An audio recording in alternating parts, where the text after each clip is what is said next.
మనం వివేకులమైతే ఈ ఫోన్ ద్వారా వ్యాపారాలు చేయొద్దండి. అసలు ఒక వస్తువు ఏదైనా కొనాలి అని ఉంటే అంతగా ఆ వాంఛ పీడిస్తే అది అవసరమైతే బల్ల మీద వచ్చిన తోక పుస్తకం లాంటిది పెట్టి అక్కడ రాయాలి.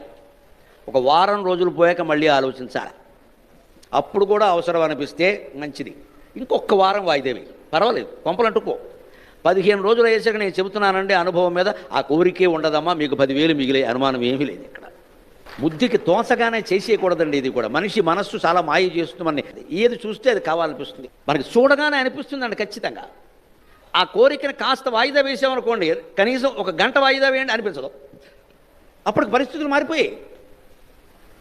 ఒక వారం అయ్యాక ఎందుకు ఉన్న కుర్చీలే ఎక్కువ, మళ్ళీ అది ఎందుకు అన్నాం. ఎంత కలిసి వచ్చింది? 25,000 కలిసి వచ్చింది.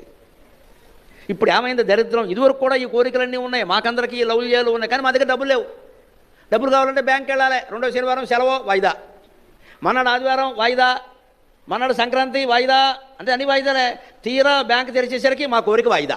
అందువల్ల సుఖంగా ఉన్నాం, అందువల్ల ఆనందంగా ఉన్నాం. ఇవాళ వాయిదా వేసే అవకాశం లేదండి. చేతిలో ఫోన్ ఉంది, అందులో అకౌంట్ ఉంది.